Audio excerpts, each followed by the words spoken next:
여자가 낄 자리가 아니야.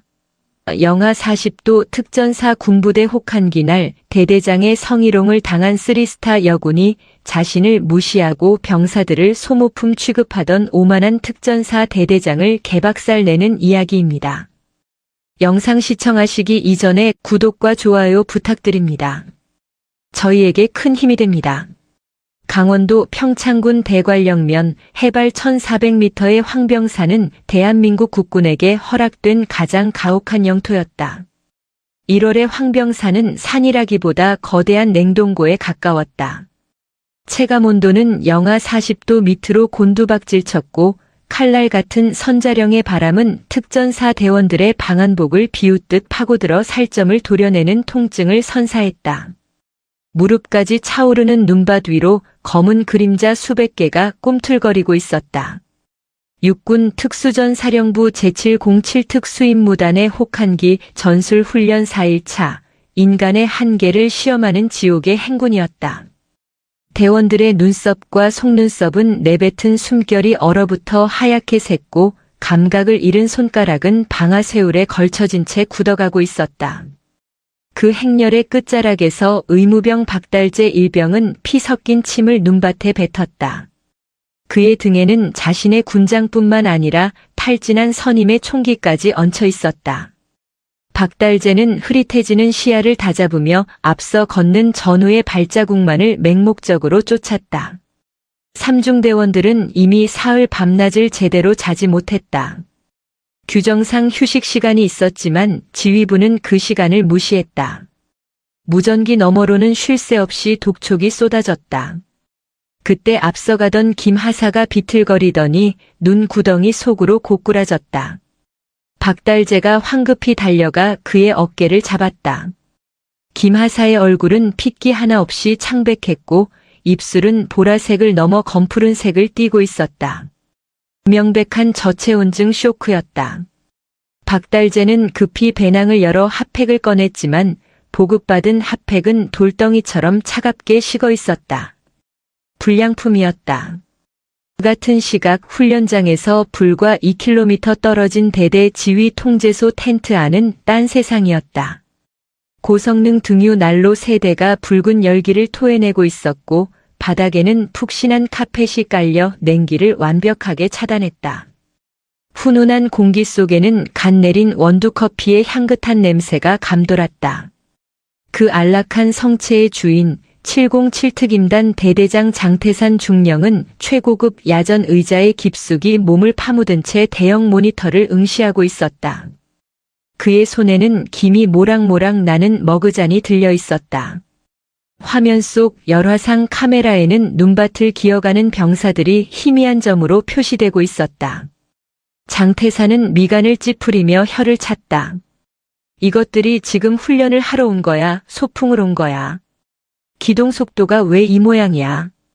옆에 서 있던 작전과장이 쭈뼛거리며 입을 열었다. 대대장님, 현재 현지 기온이 영하 38도입니다. 적설량도 50cm를 넘어서 병사들 체력 소모가 극심합니다. 게다가 보급된 방한화 문제로 동상 환자가 속출하고 있습니다. 잠시 휴식을 주는 것이 좋겠습니다. 장태산은 들고 있던 머그잔을 탁자에 거칠게 내려놓았다. 커피가 튀어 작전지도 위로 검은 얼룩을 남겼다. 그는 작전과장을 벌레 보듯 쏘아보며 소리쳤다. 작전과장. 전쟁 터지면 적군한테 춥다고 휴전하자고 할 건가? 정신력 문제야, 정신력. 특전사라는 놈들이 고작 추위 따위에 엄살을 피워. 이번 훈련 평가 잘못 나오면 내 진급 막히는 거 내가 책임질 거야. 당장 무전 때려.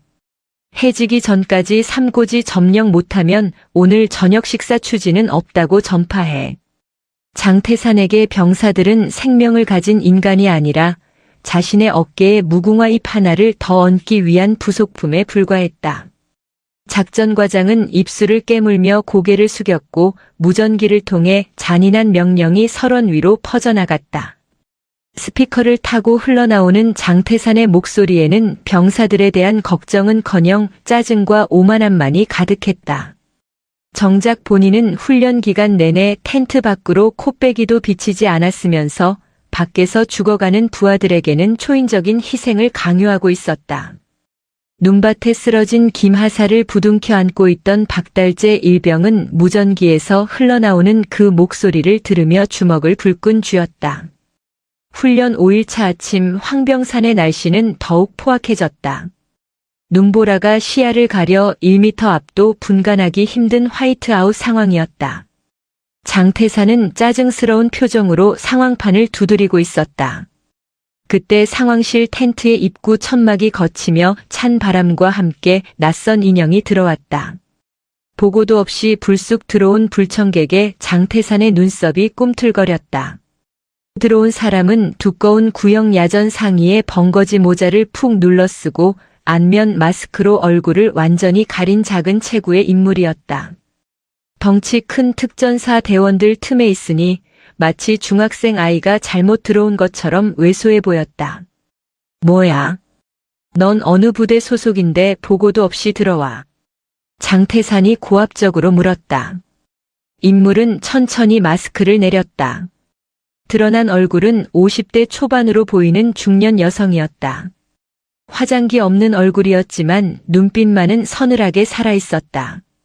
그녀는 바로 육군본부 감찰단장 강말이었지만 신분을 철저히 숨기고 육군본부 군수참모부 소속 행정관이라는 위장 직함을 대고 있었다. 육군본부 군수처에서 나온 강말이라고 합니다.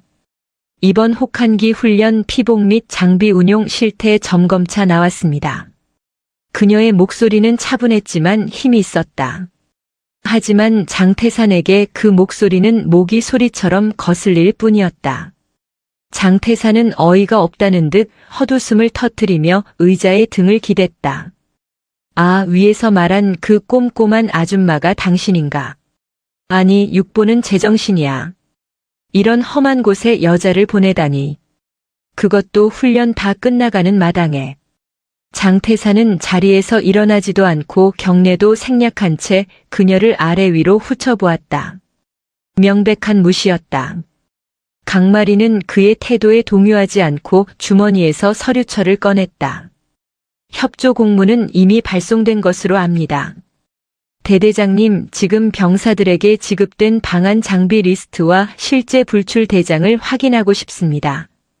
장태산은 귀찮다는 듯 손을 휘휘 저었다. 아줌마, 여기가 무슨 동네 구멍가게인 줄 아십니까? 장부는 무슨 장부? 우린 작전하느라 바쁘니까 저기 구석에 가서 따뜻한 물이나 한 잔 마시고 내려가세요. 괜히 여기서 얼어 죽어서 우리 골치 아프게 하지 말고. 주변에 있던 참모들이 킬킬거리며 웃음을 참았다. 그들은 대대장의 성향을 누구보다 잘 알고 있었다. 장태산은 여군을 군인으로 인정하지 않았다. 그에게 여군은 그저 사무실 꽂히거나 귀찮은 짐덩어리일 뿐이었다. 강마리는 조용히 서류철을 덮었다. 그녀의 눈이 장태산의 거만한 얼굴을 뚫어지게 응시했다. 평가관으로서 현장 동행하겠습니다. 병사들과 함께 이동하며 장비 성능을 직접 확인하겠습니다. 동행. 이 아줌마가 진짜. 장태산이 벌떡 일어나 강마리 앞으로 다가갔다. 185cm가 넘는 장태산의 거구가 160cm 남짓한 강마리를 위압적으로 내려다보았다. 여기는 특전사야. 당신 같은 행정직 아줌마가 소풍 나오는 곳이 아니라고.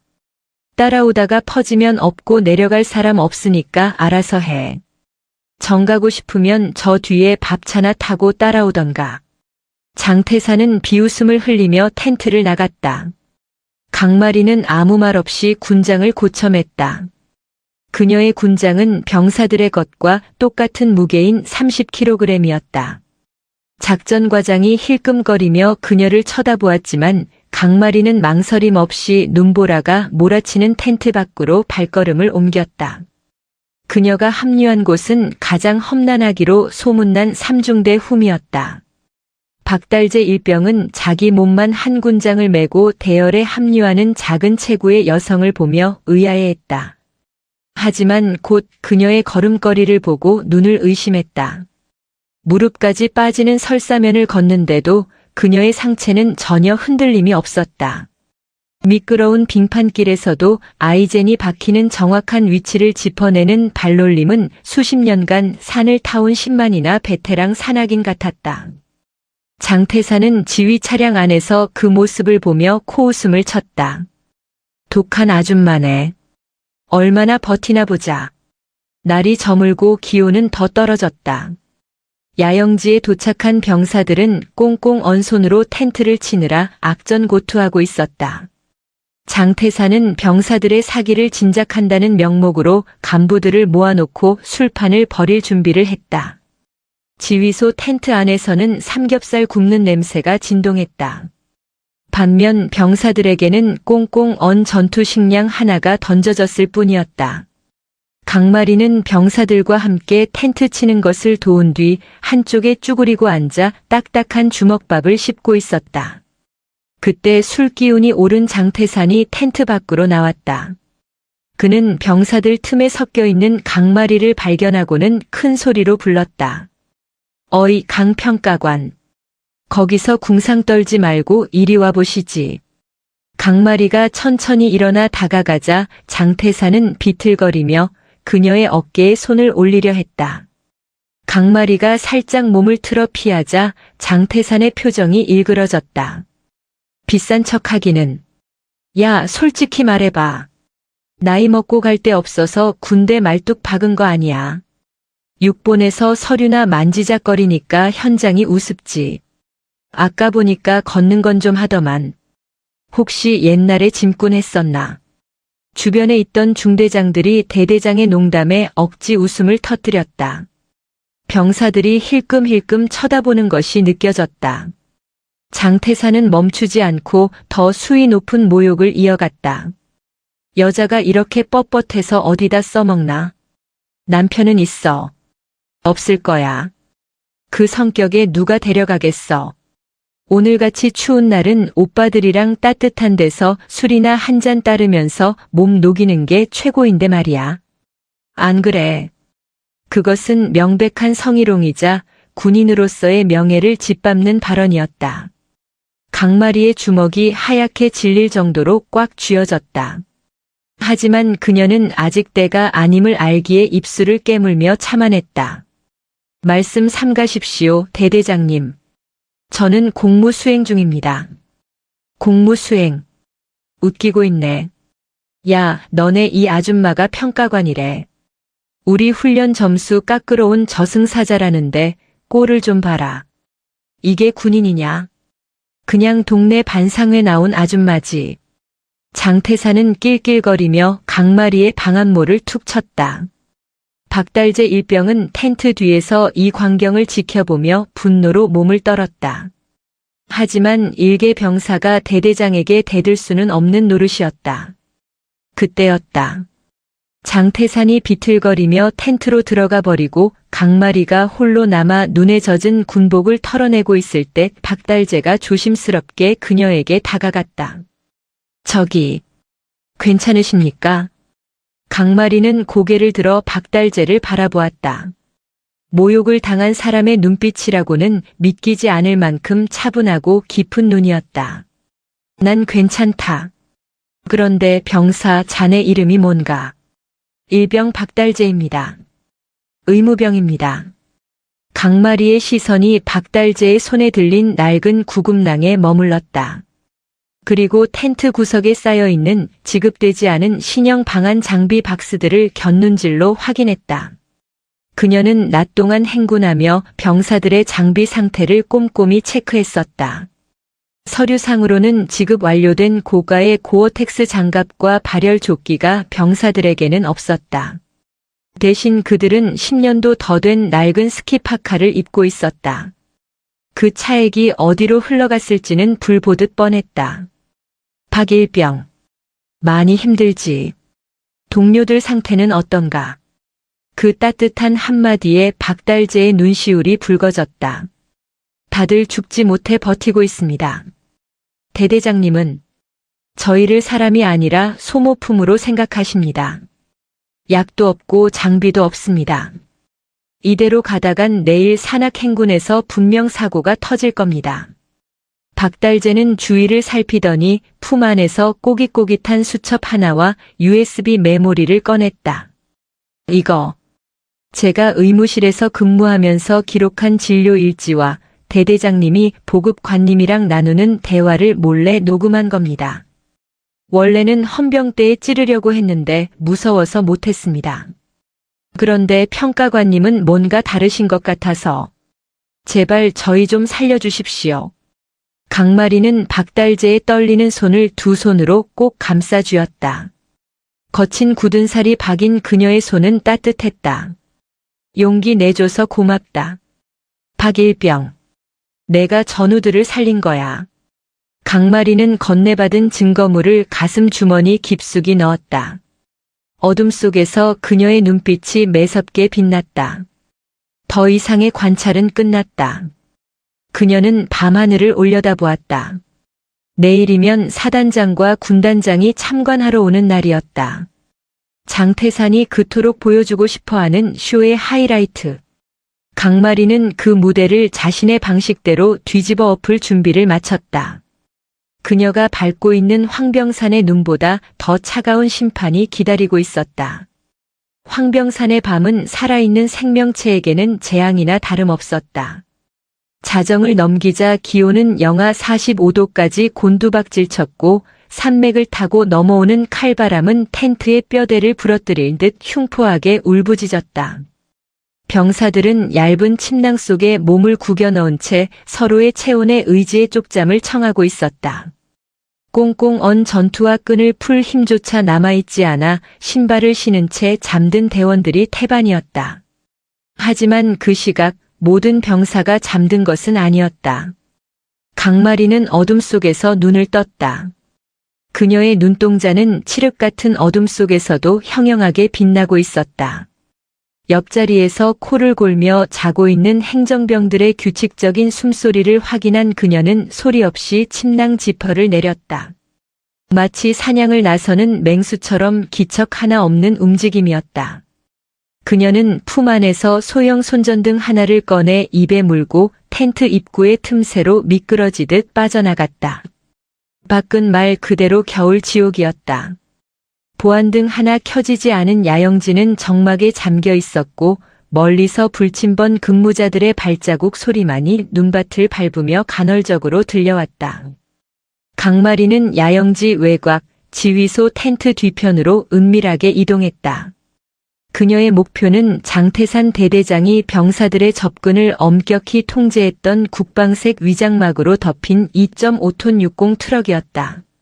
낮 동안 장태산은 그 트럭 근처에 얼씬도 하지 말라며 병사들에게 으름장을 놓았었다. 강마리의 직감은 그곳에서 썩은 내를 맡았다. 보초병이 추위를 이기지 못하고 잠시 등을 돌린 사이 강마리는 트럭의 뒤쪽으로 접근해 호로를 고정하는 고무밴드를 능숙하게 풀어냈다. 트럭 짐칸 안으로 몸을 날린 강마리는 입에 문 손전등을 켰다. 좁은 빗줄기가 짐칸 내부를 훑었다. 그곳에는 사람 키만큼 높게 쌓인 골판지 상자들이 가득했다. 상자 겉면에는 제3종 보급품, 피복 및 방한 장구류라는 글자가 선명하게 인쇄되어 있었다. 강마리는 주머니에서 멀티툴을 꺼내 가장 위에 있는 상자의 테이프를 소리 없이 갈랐다. 상자가 열리고 내용물이 드러나는 순간 강마리의 미간이 험악하게 일그러졌다. 그 안에는 비닐 포장도 뜯지 않은 최신형 고어텍스 방한 장갑과 발열 조끼, 그리고 특수 방한화가 가득 들어 있었다. 병사들이 손가락 끝이 썩어 들어가는 고통을 참으며 낡은 가죽 장갑을 끼고 있을 때 정작 지급되어야 할 생명줄 같은 장비들은 이곳에 유기되어 있었던 것이다. 강마리는 분노를 억누르며 다른 상자들도 차례로 확인했다. 결과는 참담했다. 심지어 간부용으로 별도 지급된 대용량 핫팩 박스에는 노란색 포스트잇이 붙어 있었다. 대관령 군장점 김 사장 매입 예정이라는 장태산의 흘림체 글씨가 적혀 있었다. 이것은 단순한 횡령이 아니었다. 국가의 재산이자 병사들의 생명을 담보로 사적인 뒷돈을 챙기려는 명백한 범죄 행위였다. 강마리는 주머니에서 초소형 카메라를 꺼내 박스 내부의 시리얼 넘버와 장태산의 메모, 그리고 트럭의 차량 번호판까지 빠짐없이 촬영했다. 셔터를 누르는 그녀의 손가락은 분노로 인해 미세하게 떨리고 있었지만 증거를 확보하는 손길만은 냉철했다. 그때 트럭 밖에서 자박거리는 발자국 소리와 함께 낯익은 목소리가 들려왔다. 장태산이었다. 강마리는 즉시 손전등을 끄고 상자 뒤편 어둠 속에 몸을 숨겼다. 호로가 거치고 담배 연기와 함께 장태산의 목소리가 들려왔다. 그는 누군가와 통화를 하고 있었다. 김 사장. 물건 확실하다니까. 내일 훈련 끝나고 복귀하면 바로 넘길게. 현금 준비해놔. 애들. 걱정 마. 걔네는 헝그리 정신으로 키워야 해. 요즘 애들은 너무 약해 빠져서 좋은 거 줘봤자 고마운 줄도 몰라. 그냥 춥게 굴려야 말 잘 듣지. 장태산은 낄낄거리며 통화를 이어갔다. 병사들의 고통을 자신의 용돈벌이 수단으로 여기는 그의 천박한 인식이 적나라하게 드러나는 순간이었다. 강마리는 주머니 속 녹음기를 켠 채 숨을 죽였다. 그녀의 눈앞에 있는 것은 군인이 아니라 군복을 입은 거머리였다. 장태산이 담배꽁초를 바닥에 비벼 끄고 멀어진 뒤에야 강마리는 트럭에서 내려왔다. 밤하늘을 올려다보는 그녀의 눈빛은 황병산의 칼바람보다 더 차갑게 식어 있었다. 이제 확인 사살만이 남았다. 다음 날 아침 훈련 5일차에 해가 떴지만 황병산의 날씨는 최악으로 치달았다. 밤새 내린 눈으로 적설량은 허리춤까지 차올랐고 시야는 화이트아웃으로 인해 5m 앞도 분간하기 힘들었다. 이날의 훈련 목표는 황병산 정상인 비로봉을 찍고 급경사 지역을 전술 기동으로 하강하는 것이었다. 경사가 70도에 육박하는 가파른 절벽길은 얼음과 눈이 뒤섞여 아이젠 없이는 한 발자국도 떼기 힘든 죽음의 코스였다. 하지만 장태산은 지휘 통제실 안에서 따뜻한 커피를 마시며 무전기에 대고 고래고래 소리를 질렀다. 선두 중대 뭐하나? 속도가 왜 이렇게 처져? 오늘 오후에 사단장님 오시는데 그따위로 비실비실 걷는 꼴 보여줄 거야? 10분 내로 정상 돌파 못하면 중대장 옷벗을 각오해. 장태산의 독촉에 현장 지휘관들은 무리하게 속도를 높일 수밖에 없었다. 병사들은 거의 네 발로 기어서 절벽을 오르고 있었다. 박달재 일병이 속한 3소대는 가장 험하고 미끄러운 북쪽 능선을 타고 있었다. 낡은 로프 하나에 의지해 줄 줄이 매달린 병사들의 숨소리가 거칠게 터져나왔다. 그때였다. 선두에서 로프를 잡고 오르던 최상병의 아이젠이 뚝 하는 소리와 함께 부러졌다. 낡아서 녹이 쓴 아이젠이 극한의 추위를 견디지 못하고 깨져버린 것이다. 균형을 잃은 최상병이 비명과 함께 미끄러져 내려갔다. 그의 몸이 뒤따라오던 병사들을 덮쳤고 순식간에 서너 명의 병사가 한 덩어리가 되어 가파른 경사면을 굴러떨어졌다. 잡아! 줄 잡아! 다급한 외침이 메아리쳤지만 가속도가 붙은 병사들은 20m 아래 튀어나온 바위에 부딪히고서야 멈췄다. 최상병은 다리가 기괴한 각도로 꺾인 채 고통에 몸부림치며 비명을 질렀고 다른 병사 한 명은 머리가 찢어져 피가 눈밭을 붉게 물들이고 있었다. 절벽 아래는 천길 낭떠러지였다. 조금만 더 미끄러졌다면 전원 사망했을 아찔한 상황이었다. 현장은 순식간에 아수라장이 되었다. 소대장이 새하얗게 질린 얼굴로 무전기를 잡았다. 사고 발생. 사고 발생. 현재 위치 북쪽 7부 능선. 부상자 다수 발생. 응급 헬기 요청 바람. 반복한다. 응급 헬기 요청 바람. 무전기 너머로 상황을 들은 장태산은 사색이 되었다. 병사들의 안위 때문이 아니었다. 곧 도착할 사단장에게 사고 소식이 들어가면 자신의 인사고과에 치명적인 오점이 될까봐 겁이 난 것이었다. 그는 미친 사람처럼 마이크를 잡고 소리쳤다. 야, 헬기 부르지 마. 절대 부르지 마. 사단장님 오시는데 헬기 뜨면 다 끝장이야. 그냥 들것으로 날라. 안 보이는 곳으로 빨리 치워. 그것은 살인 명령이나 다름없었다. 이 험한 지형에서 골절 환자와 두부 외상 환자를 들것에 싣고 내려가라는 것은 환자뿐만 아니라 이송하는 병사들까지 죽음으로 내모는 짓이었다.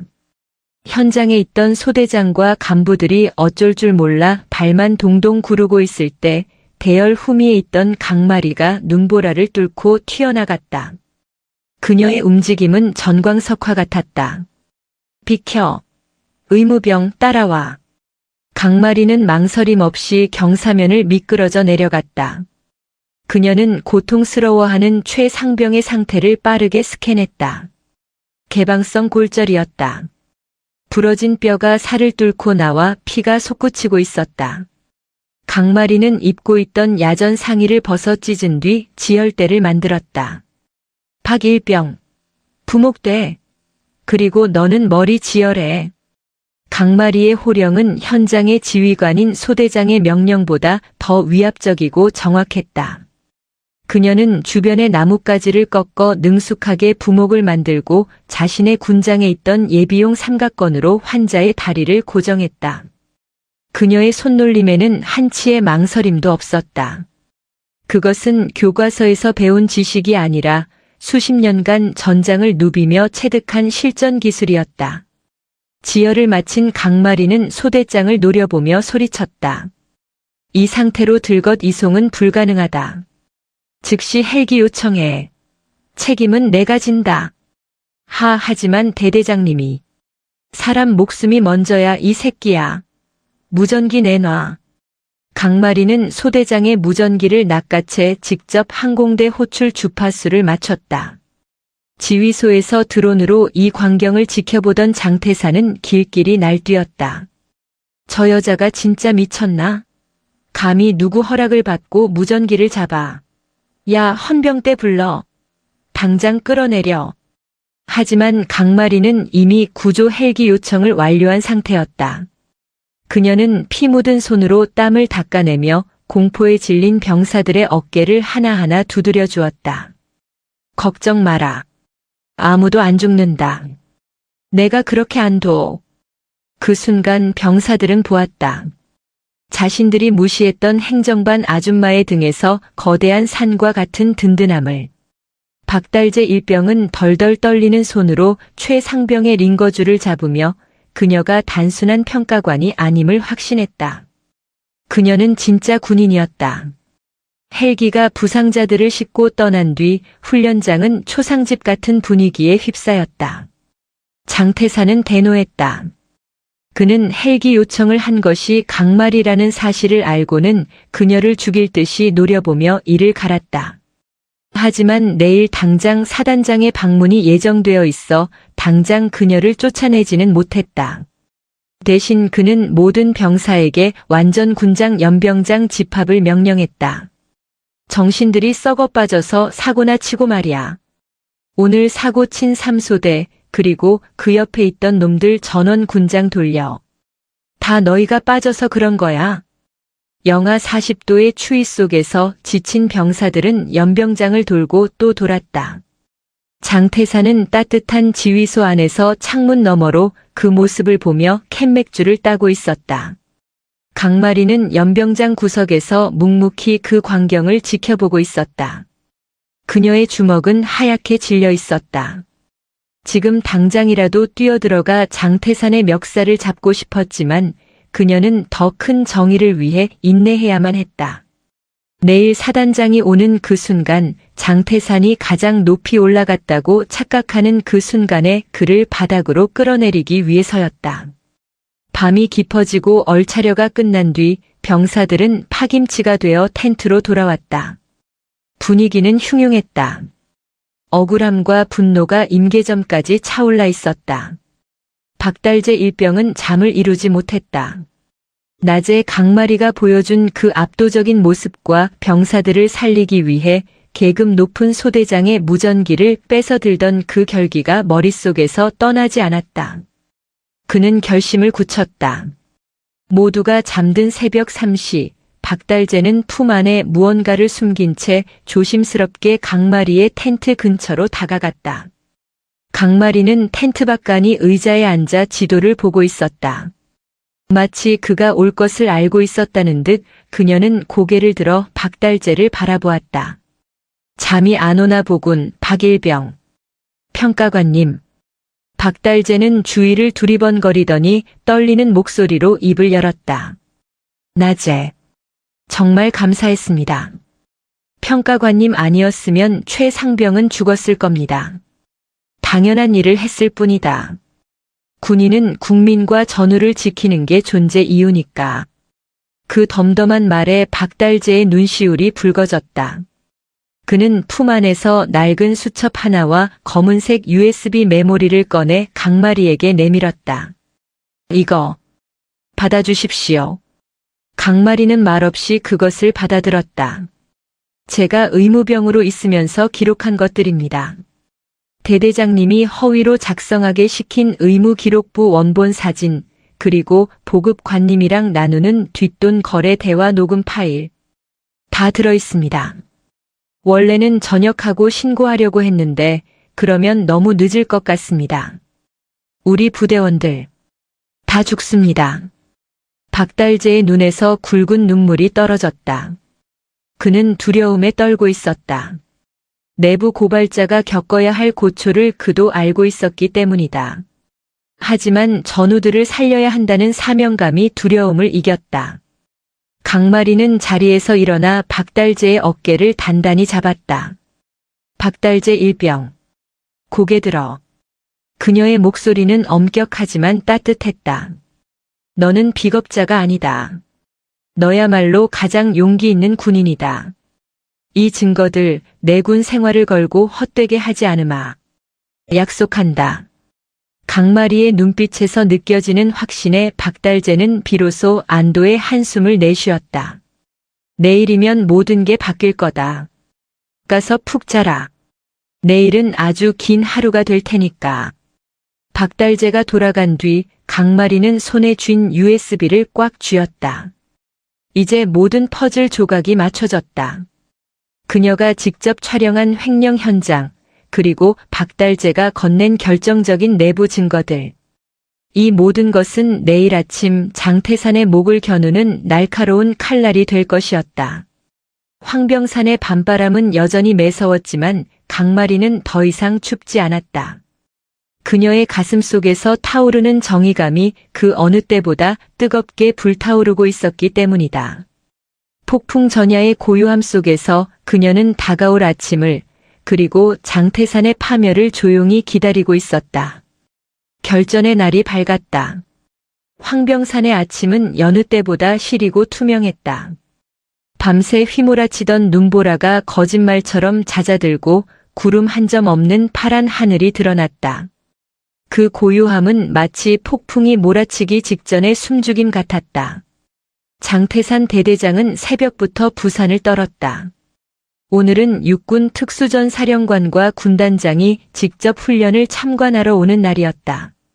장태산에게 있어 병사들의 생존이나 훈련의 성과는 중요하지 않았다. 오직 높으신 분들의 눈에 어떻게 비치느냐, 그가 연출할 이 거대한 연극이 얼마나 완벽하게 돌아가느냐가 관건이었다. 그는 전 병력을 연병장에 집합시켰다. 야, 행보관. 상태 안 좋은 애들 다 뒤로 빼. 얼굴에 동상 걸려서 시커먼 놈들, 다리 저는 놈들 전부 창고 뒤로 숨겨. 사령관님 눈에 띄면 너희 다 죽을 줄 알아. 장태산의 지시는 잔인할 정도로 명확했다. 그는 며칠간의 혹한과 굶주림으로 피폐해진 병사들을 1등급과 폐급으로 분류했다. 그가 횡령하지 않고 남겨둔 소량의 어급 신형 전투복과 장비를 꺼내와 키가 크고 체격이 좋은 병사들, 즉 앞줄에 설 병사들에게만 입혔다. 소위 보여주기식 사열을 위한 조치였다. 멀쩡한 옷을 입은 병사들은 전면에 배치되었고 어제 강마리가 구조했던 부상자들을 포함해 동상이 심한 병사들은 낡은 막사 뒤편 보일러실로 몰아넣어졌다. 마치 치워야 할 쓰레기 취급이었다. 보일러실에 갇힌 병사들의 눈에는 절망과 분노가 서려 있었다. 좁고 기름 냄새 진동하는 공간에 갇힌 그들은 창문 틈으로 연병장을 바라보았다. 그곳에는 장태산이 반짝이는 전투화를 닦으며 만족스러운 미소를 짓고 있었다. 강마리는 그 모든 과정을 묵묵히 지켜보고 있었다. 그녀는 장태산이 분류한 폐급 그룹의 자원에서 들어갔다. 낡고 해진 야전상에 며칠 동안 씻지 못해 꾀죄죄한 얼굴. 영락없는 행정반 말년 주무관의 모습이었다. 장태산은 그녀를 보며 비릿한 웃음을 흘렸다. 강평가관. 당신도 저 뒤에 가서 찌그러져 있어. 높으신 분들 오시는데 민간인 같은 아줌마가 알짱거려봤자 모양새만 빠지니까. 오늘 하루만 쥐 죽은 듯이 있으면 내 평가 점수 잘 줄 테니까 협조 좀 하지. 강마리는 대꾸하지 않고 순순히 물러났다. 하지만 그녀의 손은 주머니 속에 녹음기를 꽉 쥐고 있었다. 장태산은 그녀가 겁을 먹고 물러났다고 착각하며 승리감에 도취되었다. 그는 참모들을 모아놓고 브리핑 리허설을 했다. 거짓으로 점철된 숫자들, 부풀려진 훈련 성과, 병사들의 사기가 하늘을 찌른다는 허위 보고서가 난무했다. 장태산은 거울을 보며 경례 연습을 했다. 그의 가슴에 달린 무궁화 3개가 햇빛을 받아 번들거렸다. 그는 상상했다. 오늘 브리핑이 성공적으로 끝나면 머지않아 저 무궁화가 별로 바뀔 것이라고. 그는 자신이 쌓아 올린 모래성이 얼마나 위태로운지 꿈에도 모르고 있었다. 보일러실 어둠 속에서 강마리의 눈동자가 먹이를 노리는 맹수처럼 푸르게 빛나고 있었다. 오전 10시. 지축을 울리는 굉음과 함께 저 멀리 능선 너머로 검은 점들이 나타났다. 육군 항공작전 사령부 소속 UH-의육식 블랙호크 헬기 3대였다. 강렬한 하강풍이 황병산의 눈을 흩날리며 헬기가 착륙했다. 프로펠러가 멈추고 문이 열리자 성판을 단 지프차가 대기하고 있던 곳으로 장성들이 내렸다. 특수전 사령관인 이 소장과 군단장인 김 중장, 그리고 다수의 참모가 위풍당당하게 걸어 나왔다. 그들의 전투복은 칼같이 다려져 있었고 가슴에 달린 별들은 설원의 태양 아래서 눈부시게 빛났다. 장태산은 허리가 90도로 꺾일 듯 굽신거리며 그들을 맞이했다. 충성. 제707 특수임무단 대대장 중령 장태산. 사령관님과 군단장님의 방문을 영광으로 생각합니다. 사령관은 만족스러운 듯 고개를 끄덕이며 도열한 병사들을 훑어보았다. 장태산이 미리 세팅해둔 앞줄의 병사들은 건장하고 장비도 완벽해 보였다. 사령관은 흐뭇한 미소를 지었다. 장중령. 훈련 준비가 아주 잘 되어 있구만. 역시 707이야. 이 추위에도 병사들 눈빛이 살아있어. 감사합니다. 모든 것은 사령관님의 평소 지휘 지침 덕분입니다. 저희 대대원들은 어떤 악조건에서도 임무를 완수할 준비가 되어 있습니다. 장태산은 침도 바르지 않고 거짓말을 술술 내뱉었다. 브리핑은 야외에 설치된 대형 상황판 앞에서 진행되었다. 장태산은 지휘봉을 잡고 화려한 언변을 뽐냈다. 보시다시피 현재 우리 대대의 방한 장비 보급률은 100%이며 동상 환자는 단 한 명도 발생하지 않았습니다. 병사들의 사기는 최고조이며 그때였다. 보일러실 쪽에서 웅성거리는 소리가 들리더니 문이 벌컥 열렸다. 억류되어 있던 부상 병사들이 절뚝거리며 쏟아져 나온 것이었다. 그들을 막아서던 간부들이 당황하여 어쩔 줄 몰라 했다. 사령관과 군단장의 시선이 그쪽으로 쏠렸다. 장태산의 얼굴이 사색이 되었다. 그는 당황한 기색을 숨기려 애쓰며 소리쳤다. 저놈들 뭐야? 훈련 중에 나고한 인원들입니다. 당장 안 끌어내고 뭐해. 하지만 병사들 틈에서 누군가가 걸어 나왔다. 벙거지 모자를 쓴 작은 체구의 여성 강말이었다. 그녀는 사령관과 군단장이 있는 단상을 향해 뚜벅뚜벅 걸어왔다. 장태산은 눈이 뒤집혔다. 감히 자신의 완벽한 쇼를 망치려 드는 저 여자를 죽여버리고 싶었다. 그는 브리핑을 멈추고 단상 아래로 뛰어내려가 강마리의 앞을 가로막았다. 이 아줌마가 진짜 돌았나? 여기가 어디라고 기어나와? 헌병. 헌병 뭐해? 당장 이 여자 끌어내. 주변에 있던 헌병들이 머뭇거리며 다가왔다. 사령관과 군단장도 의아한 표정으로 이 소란을 지켜보고 있었다. 장태산은 강마리의 팔을 거칠게 잡아채며 귓속말라 으르렁거렸다. 좋은 말로 할 때 꺼져. 내 눈앞에서 사라지라고.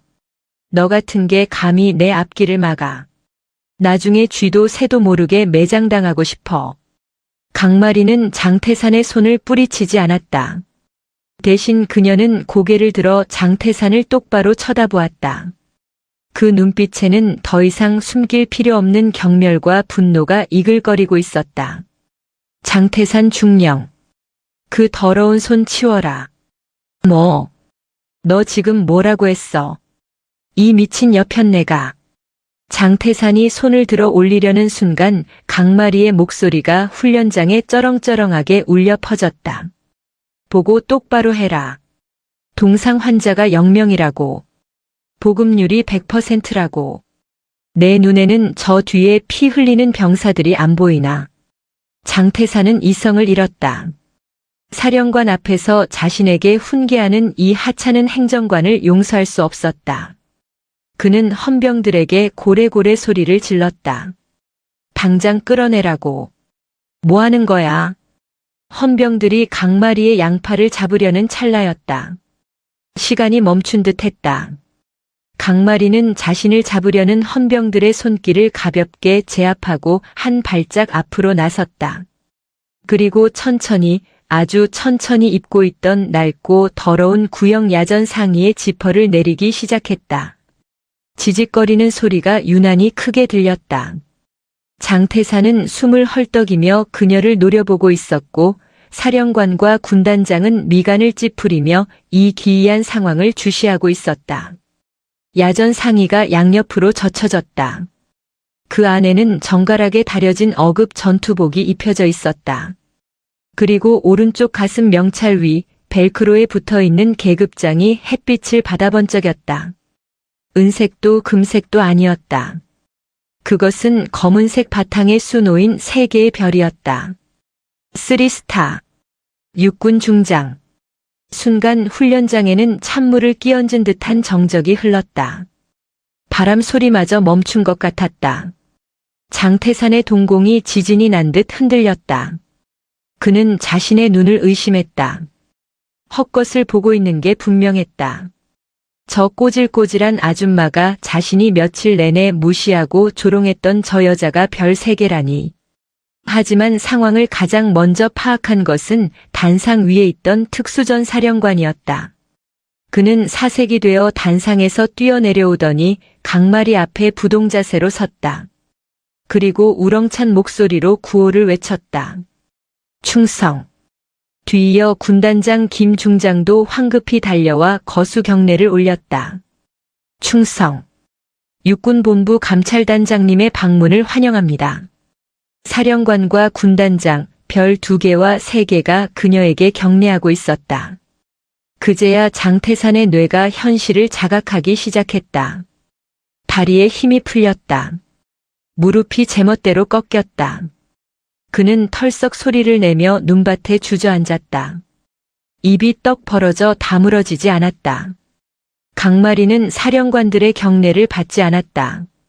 그녀의 시선은 오직 바닥에 주저앉아 벌벌 떨고 있는 장태산에게 고정되어 있었다. 그녀는 천천히 장태산 앞으로 걸어갔다. 군화 발자국 소리가 장태산의 심장을 짓밟는 듯 했다. 강마리는 장태산의 눈높이에 맞춰 허리를 숙였다. 장태산 중령. 그녀의 목소리는 낮았지만 서리빨 같은 위엄이 서려 있었다. 자네가 말한 그 동네 아줌마가 육군본부 감찰단장 강마리 중장이다. 장태산은 숨도 쉬지 못했다. 공포가 온몸을 휘감았다. 자신이 뱉었던 모욕적인 언사들, 성희롱, 그리고 비리 행각들이 주마등처럼 스쳐 지나갔다. 그는 감히 고개를 들 수조차 없었다. 살려주십시오, 단장님. 제가 눈이 삐어서. 장태산이 바닥을 기며 강마리의 군화발을 붙잡으려 했다. 강마리는 더러운 것을 피하듯 한 발짝 물러섰다. 그리고 품 안에서 박달재 일병에게 받은 증거들과 자신이 수집한 자료 그리고 녹음기를 꺼내 사령관에게 던지듯 건넸다. 이 부대 지휘관은 군인이 아니다. 군수품 횡령, 문서 위조, 허위 보고 그리고 부하들에 대한 가혹 행위와 인격 모독. 내 두 눈으로 똑똑히 봤고 내 귀로 다 들었다. 심지어 나에게까지 성적 수치심을 주는 발언을 서슴지 않더군. 사령관의 얼굴이 불그락푸르락해졌다. 감찰단장이 직접 잠입해 적발한 비리였다. 변명의 여지가 없었다. 사령관은 장태산을 향해 이를 갈며 소리쳤다. 헌병대. 뭐하나. 당장 저놈 계급장 떼고 체포해. 멍하니 서 있던 헌병들이 정신을 차리고 장태산에게 달려들었다. 그들은 거칠게 장태산의 양팔을 꺾어 제압했다. 이거 놓으라고. 사령관님. 오해입니다. 한 번만 봐주십시오. 장태산이 발악했지만 헌병들은 가차없이 그를 눈밭에 쳐박고 수갑을 채웠다.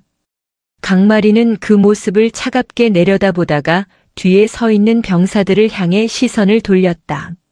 멍하니 서 있던 박달재 일병과 눈이 마주쳤다.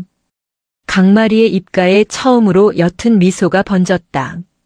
그녀는 병사들을 향해 절도 있게 거수 경례를 올렸다.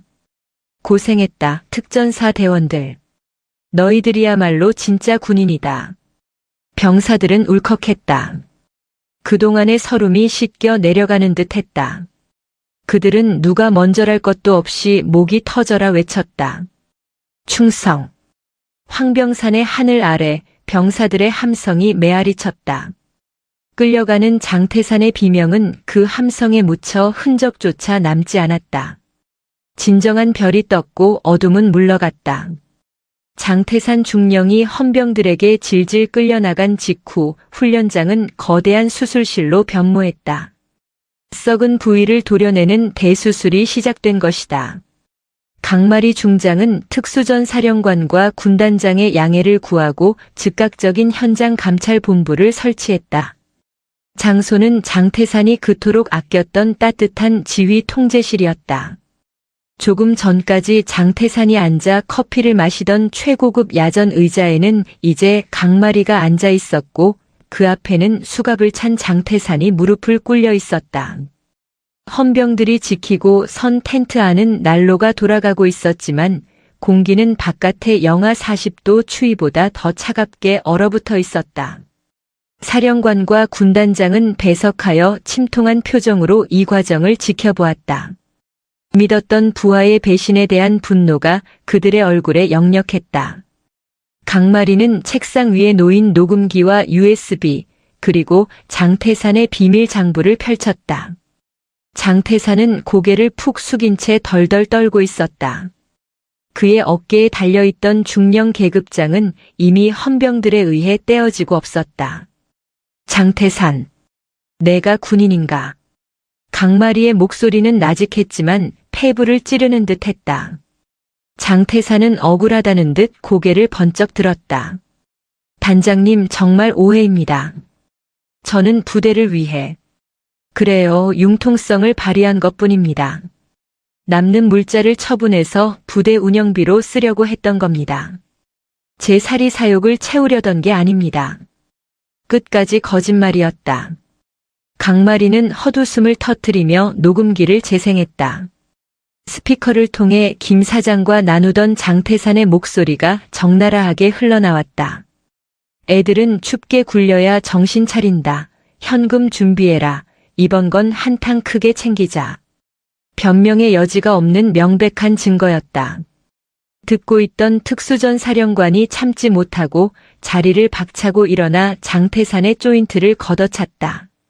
억소리와 함께 장태산이 바닥에 나뒹굴었다. 이 천하의 잡놈이. 내가 그러고도 특전사 대대장이야?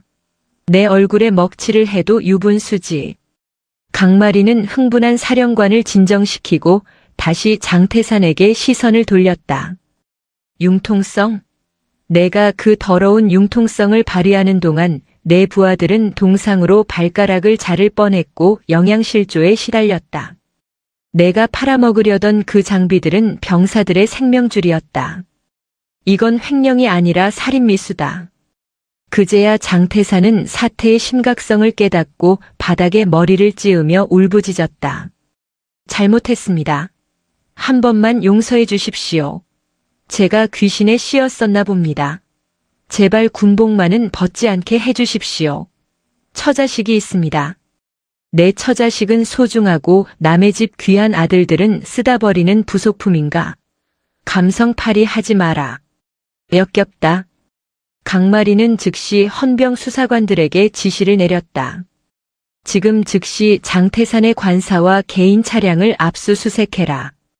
그리고 통화 기록에 있는 대관령 군장점 김 사장도 민간 검찰과 공조해서 긴급 체포한다.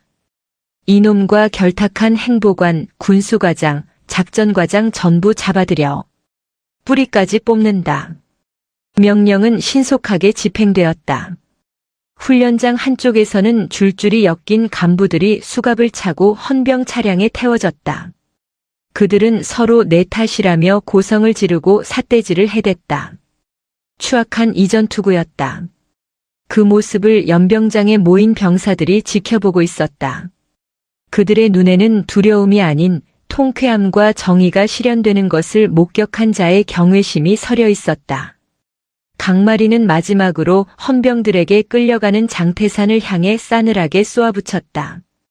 군 교도소에 가면 따뜻한 커피는 없을 거다. 내가 병사들에게 강요했던 그 헝그리 정신, 거기서 몸소 체험하도록. 장태산은 처참하게 무너진 채 질질 끌려나갔다. 텐트 밖으로 사라지는 그의 뒷모습을 보며 강마리는 깊은 한숨을 내쉬었다. 하지만 쉴 틈이 없었다. 썩은 살을 도려냈으니 이제 상처를 봉합하고 새 살을 돋게 해야 했다. 그녀는 지휘봉을 잡고 사령관을 향해 말했다. 사령관님, 지금부터 제707 특수임무단 제3대대 정상화 작전 개시하겠습니다. 황병산의 오후 기온은 여전히 영하 20도를 맴돌았지만 병사들이 느끼는 온도는 봄날과 같았다. 강마리의 지시로 굳게 닫혀있던 보급 창고의 문이 활짝 열렸다. 창고 안에서 쏟아져 나온 것은 단순한 물건이 아니라 병사들이 잃어버렸던 존엄성이었다. 강마리는 직접 현장을 지휘했다. 전 병력 현재 착용 중인 구형 장비 전부 폐기한다. 여기 있는 신형 고어텍스 재킷, 발열 조끼, 방한화, 장갑 전부 수령해. 사이즈 안 맞는 인원은 즉시 보고하고 교체한다. 한 명도 빠짐없이 최상품으로 지급한다. 병사들은 믿기지 않는 표정으로 새 장비들을 받아들었다. 비닐을 뜯자 풍겨나오는 새 옷 냄새가 퀴퀴한 땀 냄새를 덮었다. 너덜너덜한 가죽 장갑 대신 기능성 방한 장갑을 낀 병사들이 손가락을 꼼지락거리며 아이처럼 웃었다. 발열 조끼의 스위치를 켜자 등 뒤로 따뜻한 온기가 퍼져나갔다. 그것은 장태산이 독점했던 그 온기였다. 와, 진짜 따뜻합니다. 이게 진짜 우리한테 주는 겁니까? 여기저기서 탄성이 터져나왔다. 곧이어 대형 밥차가 도착했다. 장태산이 횡령하려 했던 부식비로 마련된 특식이었다. 김이 모락모락 나는 돼지고기 수육과 뜨끈한 육개장, 그리고 갓 지은 쌀밥이 배식되었다. 며칠 동안 언주먹밥만 씹던 병사들에게는 천상의 만찬이었다. 연병장 한 구석에 간이 식당이 마련되었고 강마리는 병사들 틈에 섞여 바닥에 앉았다. 많이들 먹어라. 그동안 못 먹은 거 다 채워 넣어. 국물 식는다. 강마리가 자신의 국에 있는 고기를 덜어 옆에 앉은 어린 이등병의 식판에 얹어주었다. 이등병은 울컥했는지 숟가락을 든 채 고개를 숙이고 눈물을 뚝뚝 흘렸다. 울지 마라. 군인은 밥심으로 사는 거야. 먹고 힘내서 나라 지켜야지. 식사가 끝난 후 강마리는 의무대를 찾았다. 지난번 절벽에서 추락했던 최상병과 동상 환자들이 치료를 받고 있었다. 다행히 헬기 이송 후 응급처치가 잘 되어 최악의 상황은 면했다는 보고를 받은 상태였다. 강마리가 들어서자 누워있던 병사들이 일어나려 했다. 그대로 있어. 누워. 강마리는 병상마다 돌아다니며 병사들의 상태를 살폈다. 그리고 붕대가 감긴 최상병의 손을 꼭 잡았다. 많이 아팠지. 미안하다. 지휘관들이 못나서 너희가 고생했다. 3스타 장군이 사병의 손을 잡고 사과를 했다. 최상병은 눈시울을 붉히며 고개를 저었다. 아닙니다, 단장님. 단장님 덕분에 살았습니다. 감사합니다. 의무대 구석에서 차트를 정리하던 박달재 일병이 그 모습을 지켜보고 있었다. 강마리는 그에게 다가갔다. 박달재는 긴장한 듯 부동자세를 취했다. 강마리는 주변을 물리고 박달재와 단둘이 마주 섰다. 박달재 일병. 일병 박달재. 내가 준 USB 그리고 그 수첩. 그것들이 결정적이었다. 내 용기가 아니었으면 장태산은 빠져나갔을지도 몰라. 박달재는 고개를 숙였다. 두려웠습니다. 제가 상관을 배신하는 게 아닌가 싶어서. 불의를 보고 침묵하는 것이야말로 국가와 국민에 대한 배신이다. 너는 배신자가 아니라 내부 고발자, 아니, 이 부대의 영웅이다. 내가 지킨 건 단순한 규정이 아니라 전우들의 생명이야. 자부심을 가져라.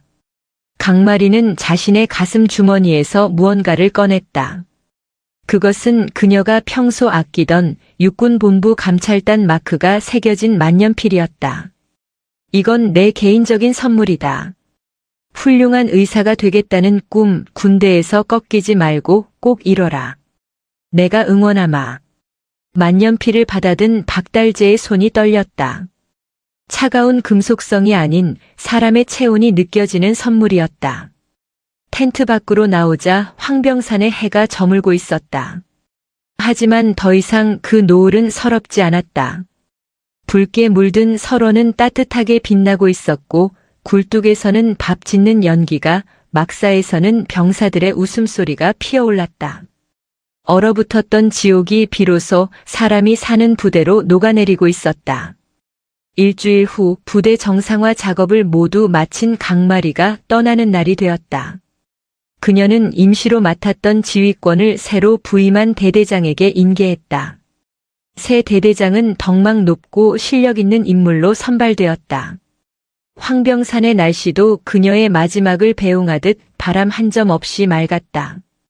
헬기장으로 향하는 길, 강마리는 별도의 환송 행사 같은 건 하지 말라고 엄명을 내렸다. 조용히 떠나고 싶었다. 수행원인 헌병 장교와 함께 본청 건물을 나서는데 헬기장까지 이어진 길목이 심상치 않았다. 뭐야 이건. 강마리가 걸음을 멈췄다. 헬기장까지 이어진 500m의 눈길 양옆으로 제3대대 전 장병 400여 명이 도열해 있었다. 시키지 않았는데도 그들은 정복을 갖춰 입고 칼같이 줄을 서 있었다. 강마리가 나타나자 맨 앞에 서 있던 중대장이 목청껏 소리쳤다. 부대 차렷. 단장님께 대하여 경례. 충성. 400명의 함성이 황병산 계곡을 뒤흔들었다. 그 소리는 의무적인 구호가 아니었다. 가슴 깊은 곳에서 우러나오는 존경과 감사의 포효였다. 병사들의 눈빛은 초롱초롱하게 빛나고 있었다. 그들은 보았다. 진짜 군인이 무엇인지. 별 3개라는 계급장이 주는 권위가 아니라 병사들과 함께 눈밭을 구르고 부상병을 업고 뛰며 불의한 권력에 맞서 싸워준 그 사람에 대한 경례였다. 강마리는 잠시 멍하니 그들을 바라보다가 입술을 굳게 다물고 천천히 걸음을 옮겼다. 그녀는 병사 한 명 한 명과 눈을 맞추며 걸었다. 고생했다. 건강해라. 다치지 마라. 그녀가 지나갈 때마다 병사들의 눈가가 촉촉해졌다. 대열의 끝자락 헬기 탑승구 앞에는 박달재 일병이 서 있었다. 그는 강마리가 선물한 만년필을 가슴 주머니에 꽂고 있었다. 강마리는 그 앞에 멈춰 섰다. 박일병, 잘 지내라. 단장님, 정말 감사했습니다. 평생 잊지 않겠습니다. 저도 단장님처럼 약자를 지키는 강한 군인이 되겠습니다. 박달재가 눈물을 참으며 소리쳤다. 강마리는 옅은 미소를 지으며 박달재의 어깨를 툭 쳤다. 그래. 기대하마. 나중에 저녁하고 소주나 한잔하러 와라. 강마리는 뒤도 돌아보지 않고 헬기에 올랐다. 육중한 로터 소리와 함께 블랙호크 헬기가 떠올랐다. 강마리는 창밖을 내려다보았다. 하얀 설원 위에 검은 점들이 되어 손을 흔들고 있는 병사들의 모습이 멀어져 갔다. 그녀는 창문에 손을 대고 조용히 속삭였다. 부디 무사히 건강하게만 돌아가라. 너희들이 이 나라의 별이다. 헬기 안에서 그녀는 눈을 감았다. 피곤이 몰려왔지만 마음만은 깃털처럼 가벼웠다. 그녀의 가슴에 달린 별 3개보다 저 아래 남겨두고 온 수백 개의 젊은 별들이 더 찬란하게 빛나고 있었다. 시간이 흘러 봄이 찾아온 황병산. 눈이 녹은 자리에는 이름 모를 야생화들이 피어났다. 707특임단 제3대대 병사들은 여전히 훈련에 매진하고 있었다. 하지만 이제 그들의 눈에는 도끼 대신 자부심이 서려 있었다. 연병장 한 구석 박달재 일병은 잠시 짬을 내어 하늘을 올려다보았다. 파란 하늘에 헬기 한 대가 지나가고 있었다. 그는 가슴 주머니에 만년필을 만지작거렸다. 보고 계십니까? 저희 잘하고 있습니다. 바람이 불어와 그의 땀방울을 식혀주었다. 춥지 않았다. 혹한은 끝났고 그들의 가슴 속에는 영원히 꺼지지 않는 불꽃 하나가 심어졌으니까. 황병산의 전설은 그렇게 완성되었다. 강함이란 남을 짓밟는 것이 아니라 지키는 것이라는 그 당연하고도 위대한 진리를 가슴에 새긴 채 젊은 군인들은 다시 군화끈을 조여맸다. 저 멀리 비로봉 정상 위로 밝은 태양이 떠오르고 있었다. 그것은 마치 강마리의 별처럼 그들을 따뜻하게 비추고 있었다. 오늘도 시청해 주셔서 대단히 감사합니다. 영상이 즐거우셨다면 구독과 좋아요 부탁드리겠습니다.